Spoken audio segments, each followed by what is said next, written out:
জ্বালানির দাম বাড়ায় ক্ষোভ জানিয়েছেন সাধারণ মানুষ। মূল্যস্ফীতি এড়াতে কর কমানোর পরামর্শ বিশেষজ্ঞদের।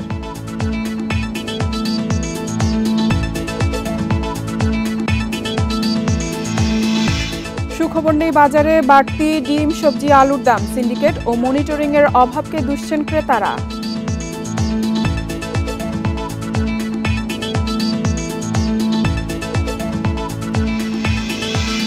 শেষ দিনেও টিকিট পাননি মালয়েশিয়াগামী হাজারো কর্মী। উদ্বেগ উৎকণ্ঠায় সন্ধ্যায় বিমানের বিশেষ ফ্লাইট।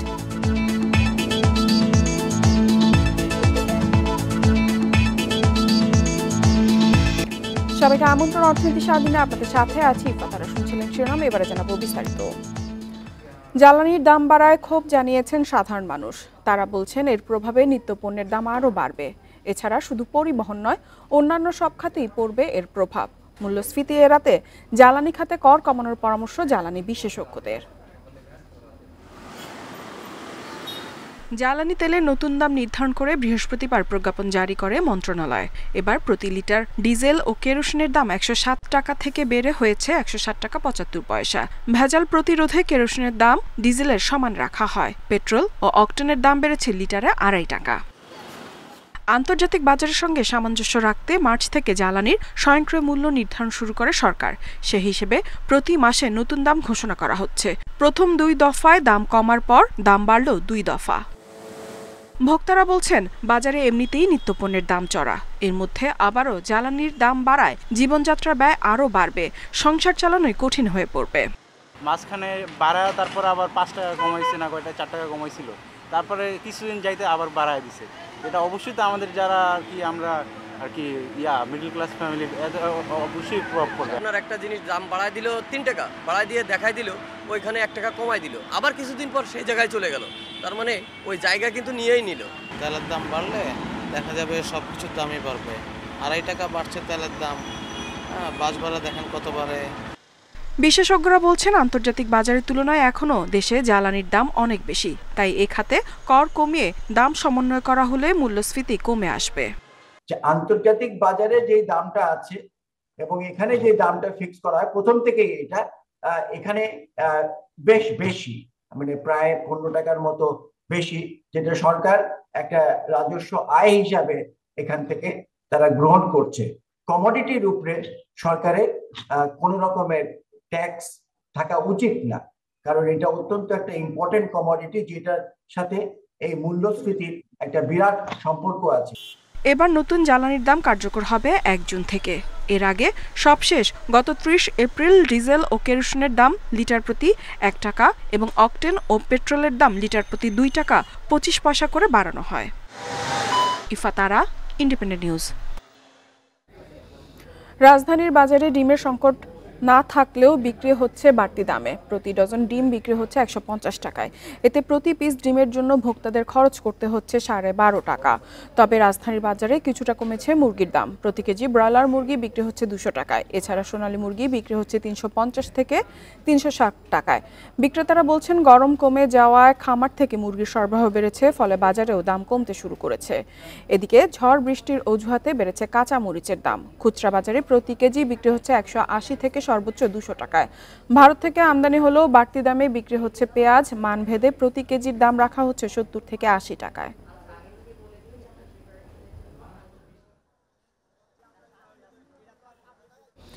এদিকে দেশের বিভিন্ন বাজারে হঠাৎ করে বেড়েছে সবজির দামও। এছাড়া এখনও বাড়তি দামে বিক্রি হচ্ছে পেঁয়াজ ও আলু। বিক্রেতাদের দাবি, ঘূর্ণিঝড় রিমালের কারণে বাজারে সরবরাহ ঘাটতিতে বেড়েছে পণ্যের দাম। আর ক্রেতাদের দাবি, সিন্ডিকেটের দৌরাত্ম্য ও মনিটরিং এর অভাবে বাজারে দর বেড়েই চলেছে।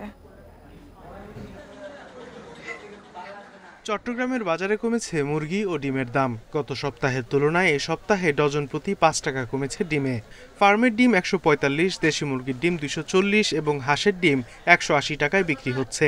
এছাড়া প্রতি কেজি ব্রয়লার মুরগি ২০০, দেশি মুরগি ৬০০ এবং সোনালী মুরগি ৩৫০ টাকায় মিলছে।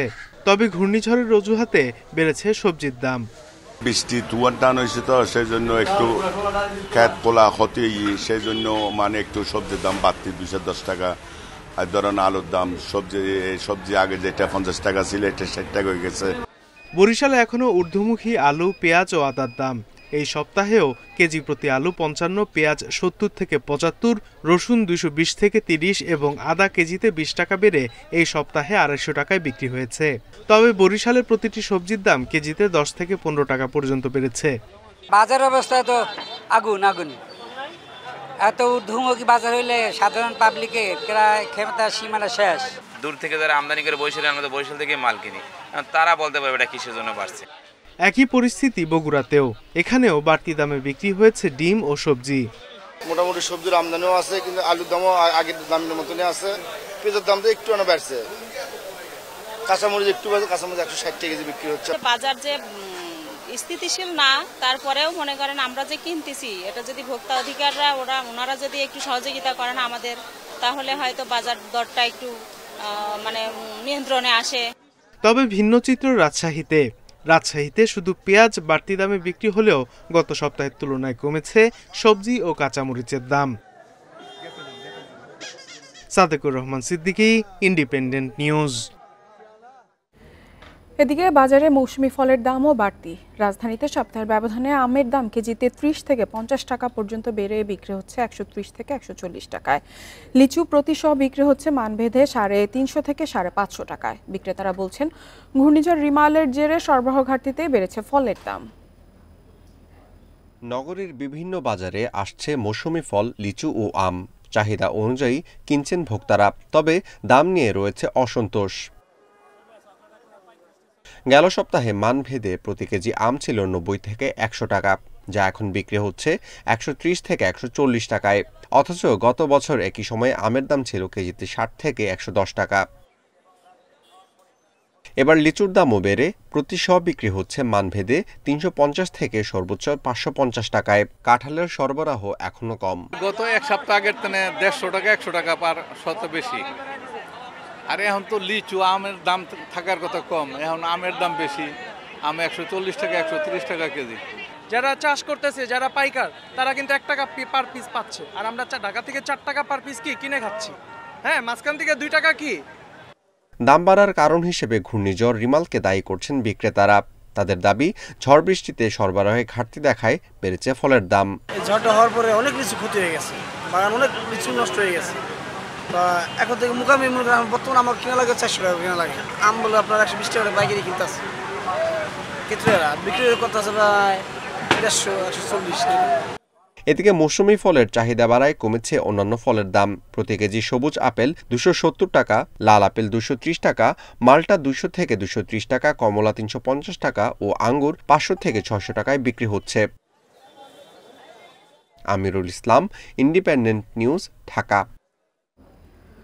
কর্মী ভিসায় মালয়েশিয়া যাওয়ার সময় শেষ হচ্ছে মধ্যরাতে, কিন্তু এখনও ফ্লাইটের টিকিট পাননি প্রায় 31,000 কর্মী। ফলে অনেকটাই অনিশ্চয়তা তাদের যাত্রা। এদিকে উৎকণ্ঠায় থাকা কর্মীদের ভিড়ে বিশৃঙ্খল পরিস্থিতির সৃষ্টি হয়েছে হজরত শাহজালাল আন্তর্জাতিক বিমানবন্দরে। এ অবস্থায় ক্ষোভ, অনিশ্চয়তা ও হতাশার কথা জানিয়েছেন কর্মীরা। মালয়েশিয়া যাওয়ার উদ্দেশ্যে 2 দিন আগে ঢাকা এসেছেন নাটোরের হৃদয় ও নারায়ণগঞ্জের জসিম। তবে এজেন্সির প্রতারণার শিকার হয়ে ভোগান্তিতে তারা। 2 দিন আগে ফ্লাইট থাকলেও এখনও টিকিট পাননি তারা। তাদের অভিযোগ, আগেও 2বার ফ্লাইটের তারিখ দেওয়া হয়েছিল, তৃতীয়বার বিমানবন্দরে অপেক্ষা করতে বলা হয়েছে এজেন্সির পক্ষ থেকে। আমাদের এজেন্ট এখানে আসতে বলছে যে তোমরা এয়ারপোর্টে যা রেডি হও, তোমাদের টিকিট নিয়ে আমরা আসতেছি। এখানে আসার পর আমাদের এজেন্ট এখনও আসে নাই, আর কি বলতেছে যে এখন হবে না, বিকেল 5টায়, এরকম বিভিন্ন অজুহাত দিতেছে। আমাদের দালাল মনে হয় আমাদের নিতে পারবে না, শুধু মিথ্যা আশ্বাস দিচ্ছে। এখনও ওরা মিথ্যা আশ্বাস দিচ্ছে। হৃদয় জসিমের মতো হাজারো মালয়েশিয়াগামী কর্মীরা শুক্রবার সকাল থেকেই ভিড় করেন শাহজালাল আন্তর্জাতিক বিমানবন্দরে। উদ্বেগ, উৎকণ্ঠা আর অনিশ্চয়তায় তারা। আজকে সকাল 12টায় ফ্লাইটের কথা বলেছে, তাও দিনে। গতকাল রাত আমাদের 1টার সময় ফ্লাইটের কথা, তাও দিনে। এখন আবার বলতেছে সন্ধ্যা 6টায়। কথা সন্ধ্যা 6টায় হবে, তোমরা সন্ধ্যা 6টা পর্যন্ত অপেক্ষা করো। আমরা মানুষ ভাই, আমাদের লাইফের একটা সমস্যা হয়ে গেছে, দাঁড়ায় গেছে এই জায়গায়। আমরা লাইফে কি করব আমরা ভেবে পাচ্ছি না। কিছু কর্মীর অভিযোগ, টিকিট পাইয়ে দিতে তাদের কাছ থেকে 3 গুণ পর্যন্ত টাকা বেশি নেওয়া হয়েছে। যেটা হলো 95, ওটা 1,30,000 করছে, আর যেটা হলো 40,000, এটা 1,20,000। করছে। আবহাওয়ার টিকিটের দাম 40 থেকে 50,000 টাকা, আর এখানে সিন্ডিকেট আমাদের থেকে 1 লাখ থেকে 1.5 লাখ টাকা পর্যন্ত নিচ্ছে। তারপরে আমাদের কোনো টিকিটে কোনো ব্যবস্থা নেই। সংকট সমাধানে কর্তৃপক্ষের দ্রুত হস্তক্ষেপ দাবি কর্মীদের।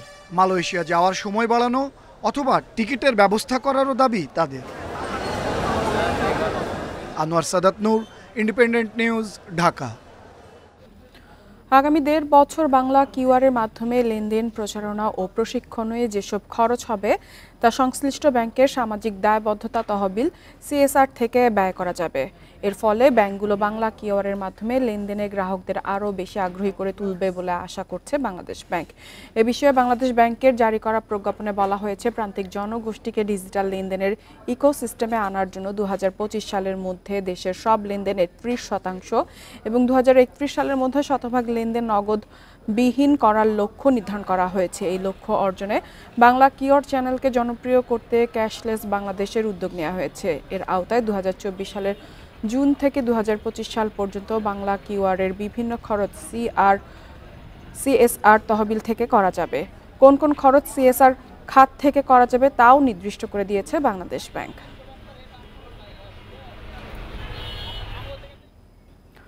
তারল্য সংকটে জনতা ব্যাংক নতুন করে আর ঋণ দেবে না বলে জানিয়েছেন ব্যাংকটির চেয়ারম্যান এস.এম. মাহফুজুর রহমান। শুক্রবার মতিঝিলে ব্যাংকের প্রধান কার্যালয়ের 17তম বার্ষিক সাধারণ সভায় কথা বলেন তিনি। এ সময় তিনি আরও বলেন, খেলাপি ঋণের পরিমাণ বেড়ে যাওয়ায় ঋণ দেওয়ার সক্ষমতা নেই।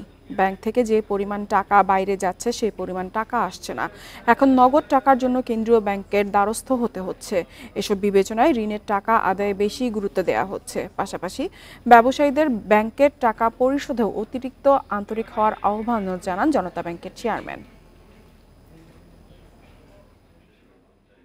যেই মুহূর্তে জনতা ব্যাংকে প্রতিদিন বাংলাদেশ ব্যাংকের কাছে দ্বারস্থ হতে হয় বিশাল একটা পরিমাণ নগদ টাকা সংকলনের জন্য ঋণ গ্রহণ করতে, এবং যে ঋণটা জনতা ব্যাংক সংগ্রহ করে তার বিভিন্ন সিকিউরিটিজ জামানত হিসেবে ওখানে রাখে। তো একটা সময় তো এই সিকিউরিটিজ পরিমাণটা শেষ হয়ে গেছে। সুন্দরবনের জীববৈচিত্র্য রক্ষায় কাল থেকে 3 মাসের জন্য সুন্দরবনের প্রবেশ বন্ধ রাখা হচ্ছে। এ সময় পর্যটক প্রবেশ ও সাধারণ মানুষের চলাচল সহ নদী, খালে মাছ ধরা নিষিদ্ধ থাকবে। বনরক্ষক মিহির কুমার দো জানান, জুন থেকে আগস্ট 3 মাস সুন্দরবনে নদী, খালের মাছের প্রজনন মৌসুম হিসেবে ধরা হয়। এছাড়া এই সময়ে বন্যপ্রাণীরাও প্রজনন মৌসুম। 3 মাস বনের পর্যটক ও জেলে না গেলে বনের জীববৈচিত্র্য ও বন্যপ্রাণী নিরুদ্রব থাকবে। ঘূর্ণিঝড় রিমালের তাণ্ডবে সুন্দরবনের প্রাণী ও জীববৈচিত্র্যের যে ক্ষতি হয়েছে তাও দ্রুত কাটিয়ে উঠবে বলে আশা বন কর্মকর্তাদের।